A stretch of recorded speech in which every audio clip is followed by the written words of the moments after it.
नमस्कार साथियों, स्वागत है आप सभी का हमारे निर्मल क्लासेस करौली यूट्यूब चैनल पर। और आज आपके लिए जो क्लास होगी सामान्य ज्ञान से संबंधित चैप्टर है। और सामान्य ज्ञान में आपका ये उद्योग और कारखाने वाला चैप्टर बहुत ज़्यादा इम्पोर्टेंट है और रीट मेंस में और प्री दोनों में है ये चैप्टर और कॉमन है, एक जैसा है। तो मैंने पर्यावरण जो विषय है उसमें भी आपको पढ़ाया है और आज फिर से एक बार रिवाइज करवा रहा हूँ रीट मेंस वालों के लिए। तो सामान्य ज्ञान का इम्पोर्टेंट चैप्टर है, आप लोग इसको एक बार पूरा कंप्लीटली ज़रूर पढ़ के जाएगा। और रीट बेंच में अब की बार 2023 में कैसा प्रश्न पूछा गया था उसके बारे में भी हम चर्चा करेंगे। राजसिकों से संबंधित प्रश्न पूछा गया था साथियों। तो सभी विद्यार्थी क्लास को लाइक करेंगे और एक बार अपने दोस्तों को शेयर करना मत भूलिएगा। तो अब हम पढ़ते हैं। देखिए, शुरुआत करते हैं राजस्थान के प्रमुख उद्योग। सबसे पहले साथियों, आप लोगों को उद्योग का अर्थ होना चाहिए पता कि उद्योग वह इकाई होती है जो कच्चे माल को निर्मित माल में परिवर्तित कर देती है, वो कहलाता है हमारा उद्योग अथवा कारखाना। उद्योग जो है साथियों व्यवसाय का एक भाग माना जाता है और उद्योगों के अंतर्गत रूप उपयोगिता का सृजन किया जाता है, यानी किसी भी कच्चे माल को निर्मित माल में परिवर्तन करने का कार्य कारखाना या उद्योग करते हैं। उद्योगों को अर्थव्यवस्था का द्वितीय क्षेत्र का भाग माना जाता है और ये कई बार प्रश्न आ भी सकता है कि उद्योग अर्थव्यवस्था की दृष्टि से किस क्षेत्र में आते हैं, तो ये द्वितीय क्षेत्र के अंतर्गत आते हैं। उद्योगों के वर्गीकरण की बात करते हैं साथियों, क्लासिफिकेशन करते हैं हम उद्योगों का, तो इसको कई भागों के आधार पर बांटा गया है। सबसे पहले हम बात करते हैं निवेश क्षमता के आधार पर उद्योग तीन प्रकार के होते हैं। सबसे पहले हम बात करते हैं सूक्ष्म उद्योग। तो सूक्ष्म उद्योग वह होते हैं जिनमें प्लांट या मशीनरी के अंतर्गत 25 लाख रुपए तक का निवेश किया जाता है। प्लांट मशीनरी में 25 लाख रुपए तक का निवेश किया जाता है तथा सेवा क्षेत्र में 10 लाख रुपए तक का निवेश किया जाता है, उसे हम क्या कहेंगे, सूक्ष्म उद्योग कहेंगे। और कई बार ऐसा प्रश्न पूछा भी जा सकता है। नेक्स्ट है हमारा लघु उद्योग। लघु उद्योगों की बात करें साथियों यहाँ पर, तो प्लांट और मशीनरी क्षेत्र में 25 लाख रुपए से लेकर के 5 करोड़ रुपए तक का निवेश किया जाता है, जबकि सेवा क्षेत्र में 10 लाख रुपए से लेकर के 2 करोड़ रुपए तक का निवेश किया जाता है। मध्यम उद्योग की बात करें तो यहाँ पर मशीनरी जो प्लांट होगा, मध्यम उद्योग में मशीनरी प्लांट 5 करोड़ से लेकर के 10 करोड़ रुपए तक का निवेश किया जाता है, जबकि सेवा क्षेत्र में बात करें मध्यम उद्योग की तो 2 करोड़ से लेकर के 5 करोड़ रुपए तक का निवेश किया जाता है, उसे हम मध्यम उद्योग कहते हैं। साथियों क्लास बहुत ही इंटरेस्टेड है और मज़ा भी आने वाला है। अगर हम बात करें स्वामित्व के आधार पर उद्योगों के वर्गीकरण की, तो 3 भाग इसमें भी बांटे गए हैं। स्वामित्व के आधार पर होता है एक सार्वजनिक उद्योग, दूसरा होता है निजी उद्योग और तीसरा होता है मिश्रित उद्योग। और कच्चे माल की उपलब्धता के आधार पर उद्योगों के प्रकार होते हैं 4। सबसे पहला है हमारा कृषि आधारित उद्योग, वन आधारित उद्योग, समुद्र आधारित उद्योग और खनिज आधारित उद्योग। ये 4 प्रकार हमारे कच्चे माल के आधार पर होते हैं, तो ये आपको याद रखना है। अब हम बात करते हैं राजस्थान के प्रमुख उद्योग और प्रश्न इंपॉर्टेंट है, याद रखना, अच्छे से पढ़ के जाना इस चैप्टर को, मैं बार बार आपसे कह रहा हूँ और मैं दूसरी बार इस चैप्टर को रिवाइज कर रहा हूँ, इसलिए क्लास को अच्छे से पढ़ के जाना है। नोट्स आप लोग डाउनलोड कर लेंगे, Khurana study official app play store पर आपको मिलेगा और इस वीडियो के डिस्क्रिप्शन बॉक्स में भी उसका लिंक दिया गया है। बात करें यहाँ पर सूती वस्त्र उद्योग, सबसे पहला आता है सूती वस्त्र उद्योग। तो ये कृषि पर आधारित उद्योग है साथियों, सूती वस्त्र उद्योग कृषि पर आधारित है। और रेलवे के बाद में अगर हम बात करें तो सर्वाधिक मात्रा में रोजगार देने वाला उद्योग कौन सा है, सूती वस्त्र उद्योग है। पहले नंबर पर रेलवे आता है और दूसरे नंबर पर सूती वस्त्र उद्योग आता है। सूती वस्त्र उद्योग की बात करें साथियों तो राजस्थान का सबसे परंपरागत और सबसे प्राचीनतम उद्योग भी है, परंपरागत भी है और प्राचीनतम उद्योग कौन सा है, सूती वस्त्र उद्योग है। और ये 3 क्षेत्रों में वर्गीकृत किया गया है। ये निजी कारखाने भी होते हैं, इनके इनके सार्वजनिक कारखाने भी होते हैं और सहकारी क्षेत्र के कारखाने भी होते हैं। तो अब हम एक एक को बारीकी से फिर बाद में पढ़ेंगे। अब हम बात करते हैं सूती वस्त्र उद्योग में कच्चा माल जो होता है साथियों कपास होता है, कच्चा माल कपास होता है और सर्वाधिक कपास का उत्पादन गंगानगर जिले में किया जाता है। तो ये आप लोगों को ध्यान रखना है और कई बार ये प्रश्न पूछा भी गया है कि सूती वस्त्र उद्योग का कच्चा माल होता है वो कौन सा होता है, वो होता है साथियों कपास। अब हम बात करते हैं यहाँ पर राजस्थान में सूती वस्त्र उद्योग कारखाने कौन कौन से हैं, सूती वस्त्र की मिलें कौन कौन सी हैं। सबसे पहले नंबर पर आती है हमारी द कृष्णा मिल्स। कौन सी है? कृष्णा मिल्स। और ये ब्यावर अजमेर में है। और राजस्थान का प्रथम सूती वस्त्र उद्योग का कारखाना है कृष्णा मिल्स, जिसकी स्थापना 1889 में की गई थी। और ये एक निजी क्षेत्र का कारखाना है, निजी क्षेत्र का कारखाना है। और इस कारखाने की स्थापना सेठ दामोदर दास राठी और डिक्शन कंपनी के सहयोग से की गई थी। दूसरे नंबर की मिल आती है हमारी सूती वस्त्र में एडवर्ड मिल। एडवर्ड मिल साथियों ये हमारी ब्यावर अजमेर में स्थित है और इसकी स्थापना 1906 में की गई थी। और आपसे पूछा जाए कि भाई सार्वजनिक क्षेत्र का प्रथम कारखाना कौन सा है सूती वस्त्र का, तो एडवर्ड मिल्स है। ये सार्वजनिक क्षेत्र में कार्यरत है और 1998 में इस कारखाने को बंद कर दिया गया था। बात करते हैं यहाँ पर Rajasthan cooperative mills. Rajasthan cooperative mills ये गुलाबपुरा भीलवाड़ा में है और सहकारी क्षेत्र में कार्यरत कारखाना है। कई बार पूछा गया है, सहकारी क्षेत्र में कार्यरत कारखाना सूती वस्त्र मिल का है राजस्थान कोऑपरेटिव मिल्स, जिसकी स्थापना 1965 में की गई थी। अगर हम बात करते हैं साथियों स्वतंत्रता से पहले राजस्थान में 6 सूती वस्त्र मिल थी। अब वो कौन कौन सी हैं ये भी आप लोगों को याद रखना है। और इस बार भी परीक्षा में कौन सा प्रश्न पूछा गया था वो भी मैं आपको बताऊंगा। 1889 में कृष्णा मिल्स की स्थापना हुई थी ब्यावर अजमेर में। दूसरे नंबर पर 1906 में हुई थी एडवर्ड मिल्स ब्यावर अजमेर में। 1925 में हुई महालक्ष्मी मिल ब्यावर अजमेर में। और 1938 में स्थापना की गई थी मेवाड़ टेक्सटाइल मिल भीलवाड़ा के अंदर। और 1942 में महाराजा उम्मेद मिल की स्थापना की गई थी पाली जिले के अंदर। और यही इस बार रीट में पूछा गया था, उम्मेद मिल कहाँ पर स्थित है, तो पाली जिला। और 1946 में शार्दुल टेक्सटाइल मिल की स्थापना की गई थी गंगानगर जिले में। एक भी प्रश्न आपका परीक्षा में बाहर नहीं जाएगा, याद रखना, मैं बता रहा हूँ हर तरीके से। अब राजस्थान में बात करें, राजस्थान की आर्थिक स्थिति को देखते हुए सन 1984 में राष्ट्रीय वस्त्र निगम के द्वारा राजस्थान की 3 मिल ऐसी थी जिनको सार्वजनिक क्षेत्र में शामिल किया गया था। और वो सार्वजनिक क्षेत्र की 3 मिलें आपको याद रखनी है। पहली थी हमारी द एडवर्ड मिल्स, दूसरी थी महालक्ष्मी मिल्स और तीसरी मिल थी हमारी विजय कॉटन मिल्स। और ये विजयनगर अजमेर में स्थित है। ठीक है, तो ये आप लोगों को 3 ऐसी मिल हैं जो 1984 के अंतर्गत राष्ट्रीय वस्त्र निगम के द्वारा सार्वजनिक क्षेत्र में इनको ले लिया गया था। 1 अप्रैल 1983 को, याद रखना, 1 अप्रैल 1993 को निजी व सहकारी क्षेत्र की मिलों का नियंत्रण व नियामन करने के लिए राजस्थान राज्य सहकारी स्पिनिंग व जीनिंग संघ लिमिटेड की स्थापना की गई थी। तो ये आपको याद रखना है, इंपॉर्टेंट पॉइंट है। राजस्थान राज्य सहकारी स्पिनिंग एवं जीनिंग संघ लिमिटेड की स्थापना कब की गई थी? 1 अप्रैल 1993 को की गई थी। राजस्थान की बात करें साथियों तो राजस्थान में 23 सूती वस्त्र मिलें कार्यरत हैं वर्तमान में। देखो कहीं कहीं पर आपको 32 भी लिखा हुआ मिलेगा, लेकिन 32 यहाँ पर कन्फर्म नहीं है। मुझे जितना यहाँ तक पता है वो 23 सूती वस्त्र मिलें ही मैंने पढ़ी हैं। और अगर आपको कहीं 32 सूती वस्त्र मिलें दिखाई देती हैं तो ये आपकी अलग बात है। देखो 32 मेरे हिसाब से तो नहीं है, और मुझे यहाँ तक जो मुकेश जी ने पढ़ाया है वो 23 सूती वस्त्र मिलें हैं राजस्थान के अंदर। देखिएगा 17 जो मिलें हैं वो तो हमारी निजी क्षेत्र में कार्यरत हैं, 3 मिलें हमारी ऐसी हैं जो सार्वजनिक क्षेत्र में कार्यरत हैं, और 3 मिल ऐसी हैं जो सहकारी क्षेत्र में कार्यरत हैं। तो टोटल मिलाकर के कुल 23 सूती वस्त्र मिलें राजस्थान में कार्यरत हैं सूती वस्त्र की। और कहीं कहीं पर आपको 32 भी लिखा हुआ मिलेगा, लेकिन मेरे हिसाब से ये उचित नहीं है। चलिए आगे बात करते हैं हम। अगला उद्योग है चीनी उद्योग। चीनी उद्योग के टोटल 4 कारखाने राजस्थान में कार्यरत हैं साथियों, वो हम आपको बताने वाले हैं। सबसे पहले अगर आपसे पूछा जाए कि राजस्थान का प्रथम चीनी मिल का कारखाना कौन सा है, चीनी उद्योग का कारखाना, तो ये आपको याद रखना है द भोपाल सागर शुगर कारखाना। ये 1932 में स्थापित किया गया था भोपाल सागर चित्तौड़गढ़ जिले के अंदर। और ये एक निजी क्षेत्र का कारखाना है। और राजस्थान की प्रथम शुगर मिल भी कौन सी है? भोपाल सागर शुगर मिल है। इतना आपको याद रख लेना।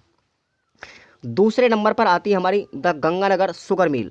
गंगानगर शुगर मिल दूसरे नंबर पर स्थापित की गई थी और ये 1937 में गंगानगर जिले में स्थापित की गई थी। और ये सार्वजनिक क्षेत्र की पहली मिल है। सार्वजनिक क्षेत्र में पूछा जाए तो गंगानगर शुगर मिल, और निजी क्षेत्र में पूछा जाए तो भोपाल सागर है। और सर्वाधिक मात्रा में चीनी का उत्पादन भी गंगानगर शुगर मिल से किया जाता है। और यहाँ पर शक्कर बनाने का कारखाना या शक्कर बनाने का कार्य शुरू किया गया था, वो 1946 में किया गया था। ये प्रथम सार्वजनिक क्षेत्र की मिल है। और 1968 में चुकंदर से चीनी बनाने का कार्य भी इस मिल में प्रारंभ किया गया था। इस मिल को याद रखना साथियों, इस मिल को 1 जुलाई 1956 को सरकार के अधिग्रहण के द्वारा निजी क्षेत्र में शामिल कर लिया गया है। अब वर्तमान में किस क्षेत्र में कार्यरत है? ये निजी क्षेत्र में कार्यरत है। स्थापना इसकी सार्वजनिक क्षेत्र में हुई थी। नंबर 3 पर आती है चीनी mill the Keshorai Patan sugar mill. इसकी स्थापना स्वतंत्रता के बाद में की गई थी, वर्ष 1965 में। और स्थान है इसका केशोराय पाटन बूंदी। तो कई बार पूछा गया केशोराय पाटन शुगर मिल कहाँ पर है? बूंदी के अंदर केशोराय पाटन नामक स्थान पर। और ये भी सहकारी क्षेत्र का कारखाना है।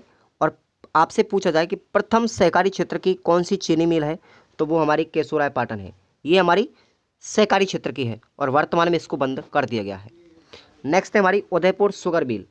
उदयपुर शुगर मिल की स्थापना उदयपुर में वर्ष 1976 में की गई थी और एक निजी क्षेत्र का कारखाना है साथियों।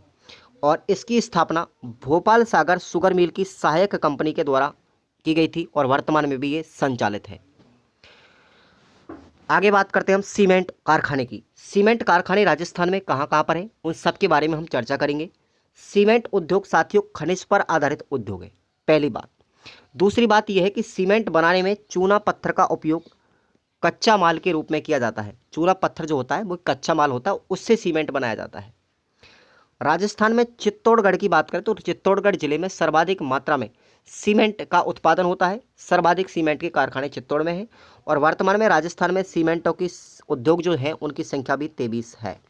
वर्तमान की दृष्टि से कितने हैं सीमेंट उद्योग? 23 है। अब हम बात करते हैं यहाँ पर राजस्थान के प्रमुख सीमेंट उद्योग कौन कौन से हैं।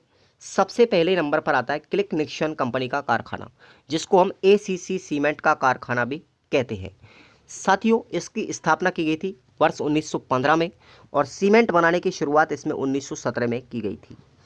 और पूछा जाए आपसे क्लिक निक्सन कंपनी का कारखाना कहाँ पर है, ये लाखेरी बूंदी में है, जो ACC सीमेंट का कारखाना भी कहलाता है। इसको ACC सीमेंट कंपनी के द्वारा अधिग्रहण दिया गया था साथियों वर्ष 1936 के अंदर। और पूछा जाए कि राजस्थान का प्रथम सीमेंट का कारखाना कौन सा है, तो यही क्लिक निक्सन कंपनी का कारखाना है, ACC सीमेंट का कारखाना है। कुछ भी आपसे पूछा जा सकता है, तो दोनों एक ही है। नेक्स्ट बात करते हैं हम जयपुर सीमेंट कंपनी। तो जयपुर सीमेंट जो कारखाना है इसकी स्थापना वर्ष 1953 में की गई थी सवाई माधोपुर जिले के अंदर। और यह भी एक निजी क्षेत्र का कारखाना है। और पूछा जाए कि राजस्थान का दूसरा सीमेंट का कारखाना कौन सा है, तो जयपुर सीमेंट कारखाना है। ये भी आपको याद रखना।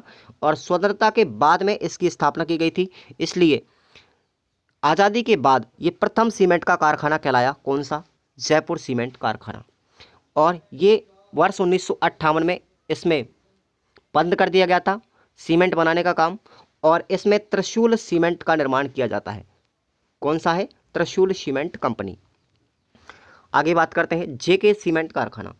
अब साथियों JK सीमेंट जो कारखाना है इसकी स्थापना 1974 में की गई थी निम्बाहेड़ा चित्तौड़गढ़ जिले में।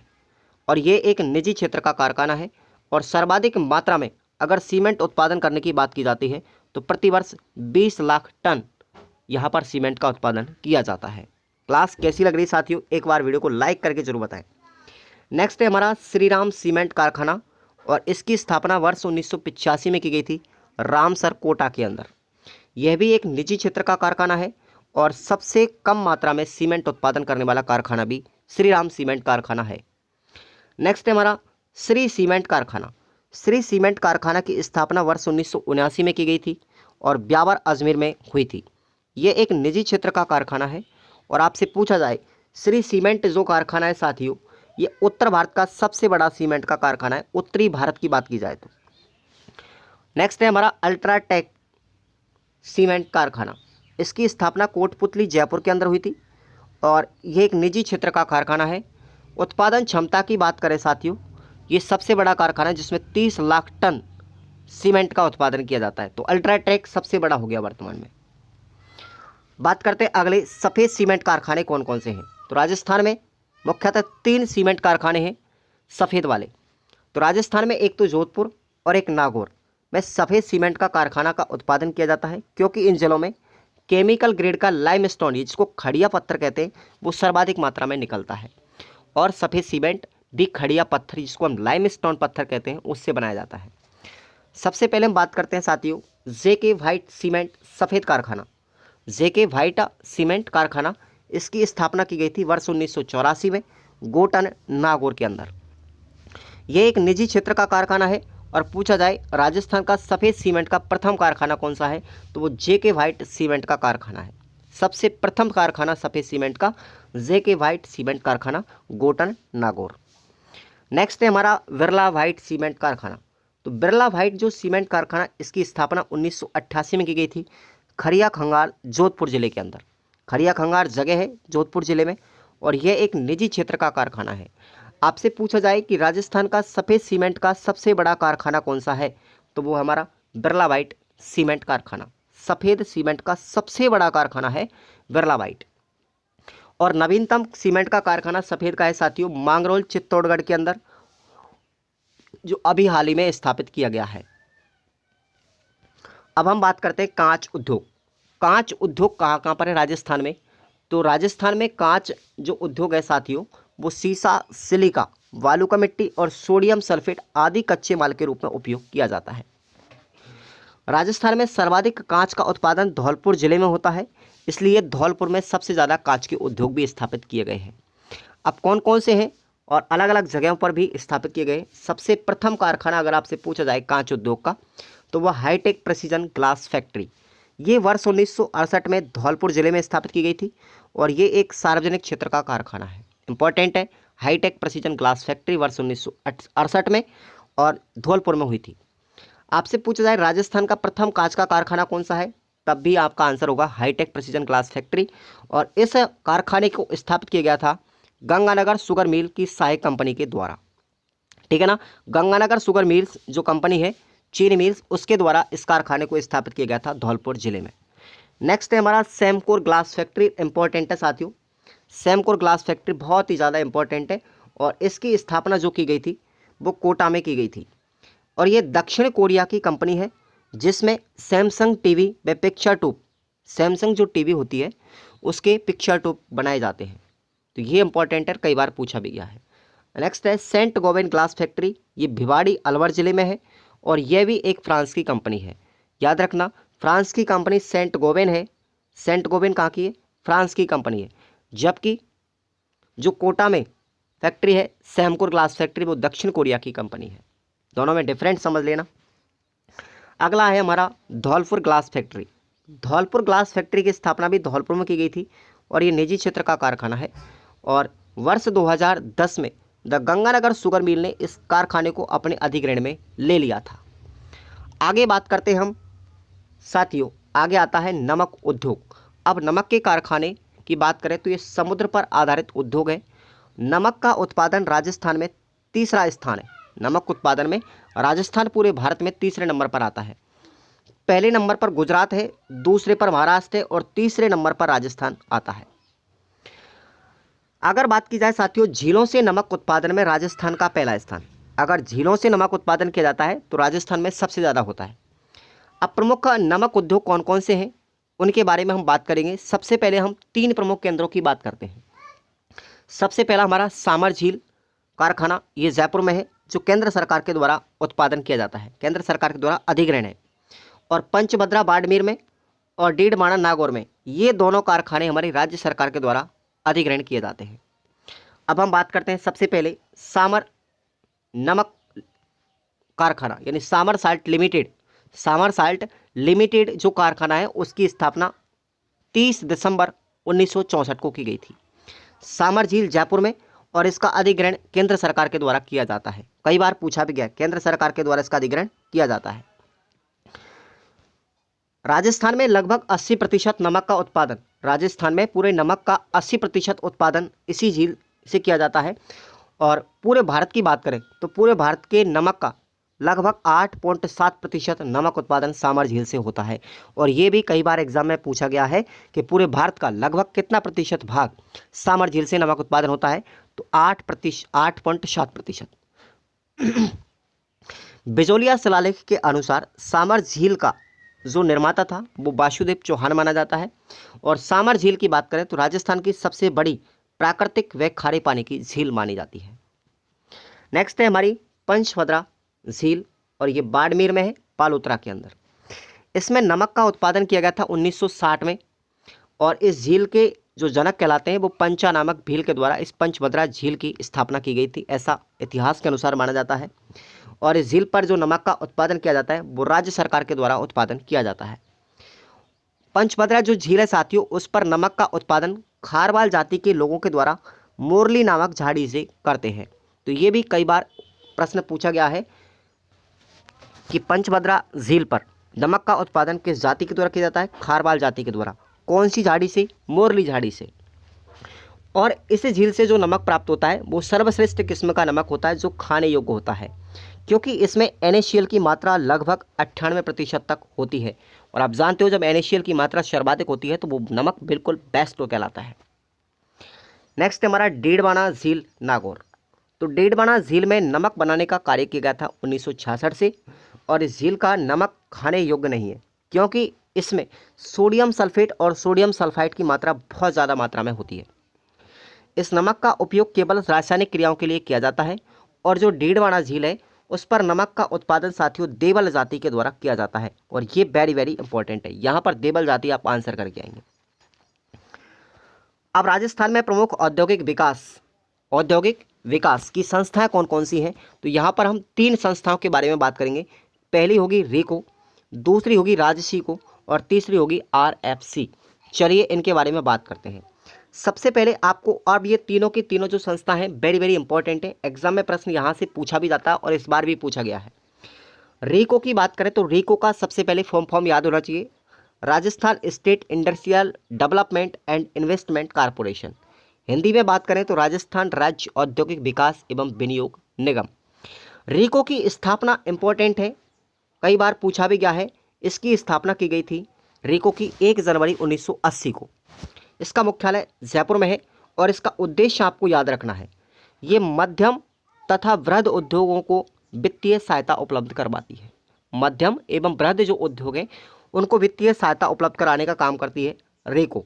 इसकी स्थापना वर्ष 1980 में की गई थी, 1 जनवरी को। नेक्स्ट बात करते हैं हम साथियों, आती है हमारी राजसी को। और राजसी को ही इंपॉर्टेंट है और इस बार भी यही पूछा गया था। इसकी फुल फॉर्म है राजस्थान स्मॉल इंडस्ट्रियल कॉरपोरेशन, यानी राजस्थान राज्य लघु उद्योग निगम। इसकी स्थापना की गई थी 3 जून 1961 को। इसका हेडक्वार्टर जयपुर में है और इसका उद्देश्य पूछा गया था अभी हाल ही रीट 2023 में। और उद्देश्य इसका राजस्थान में छोटे स्तर के उद्योगों के विकास हेतु वित्तीय सहायता उपलब्ध करवाना। तो ये उद्देश्य रीट 2023 में पूछा गया था, तो ये आपको याद रख लेना। नेक्स्ट है हमारा RFC, यानी राजस्थान फाइनेंस कॉरपोरेशन, राजस्थान वित्त निगम। इसकी स्थापना की गई थी साथियों 17 जनवरी 1955 को। इसका मुख्यालय जयपुर में स्थित है। इसका उद्देश्य है राजस्थान में उद्योगों की स्थापना करने एवं उनका विकास करने हेतु उनको वित्तीय सहायता उपलब्ध करवाना। तो ये आपका पूरा चैप्टर था राजस्थान के प्रमुख उद्योग एवं कारखाने। एक भी प्रश्न आपका बाहर नहीं जाएगा, अच्छे से आपको पढ़ के जाना है। इन नोट्सों को आप लोगों को डाउनलोड कर लेना है खुराना स्टडी ऑफिशियल ऐप से। आप अगर प्री की तैयारी कर रहे हो तो मात्र 59 रुपये आपका चार्ज रहेगा, पूरा कंप्लीट कोर्स मिलेगा। और अगर आप मेंस की तैयारी कर रहे हो तो आपको 99 रुपये का चार्ज लगेगा। बाकी पूरे नोट्स और वीडियोस आपको यूट्यूब पर मिलेंगी। टेस्ट सीरीज़ भी आपको यूट्यूब पर अवेलेबल करवाई जाएंगी और उसके नोट्स आपको एप्लीकेशन में मिलेंगे। तो ये हमारी आज का चैप्टर था। कैसा लगा साथियों, एक बार वीडियो को लाइक करके जाना है और कमेंट करके जाना है कि ये वीडियो आपके दिल में कैसा लगा। धन्यवाद।